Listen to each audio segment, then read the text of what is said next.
జీడిపిలో అంటే రాష్ట్ర వృద్ధి రేటు అని అంటే రాష్ట్రం పురోగతిలో ఉందని దాని అర్థం. Primary sector, secondary sector, tertiary sector అన్నీ కూడా పురోగతి సాధిస్తున్నాయి అనేది దాని అర్థం. అంటే వ్యవసాయము, మ్యానుఫ్యాక్చరింగు, సర్వీసెస్ సెక్టరు అన్ని సెక్టర్సు వేగంగా పరిగెత్తా ఉన్నాయని దాని అర్థం. మరి చంద్రబాబు చెప్పిన ఈ లెక్కలే నిజమైతే జిఎస్డిపిలో ఈ మేరకు గ్రోత్ రేటు నిజంగానే కనిపిస్తూ ఉంటే దట్ షుడ్ ట్రాన్స్లేట్ ఇంటూ ప్రజల తలసరి ఆదాయం కూడా ఇదే రీతిలో నిజంగా పెరిగి ఉండాలి కదా.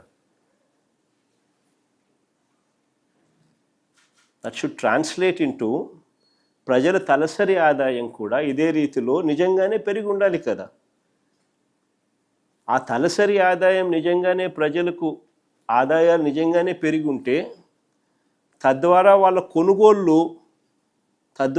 కొనుగోలు శక్తి కూడా పెరగాలి కదా. సో కొనుగోళ్ళు కూడా పెరగాలి కదా, పెరిగి ఉండాలి కదా, కొనుగోలు కూడా పెరిగి ఉండాలి కదా. తద్వారా ప్రభుత్వానికి వచ్చే ఆదాయాలు ట్యాక్స్ రెవెన్యూస్ కూడా పెరిగి ఉండాలి కదా.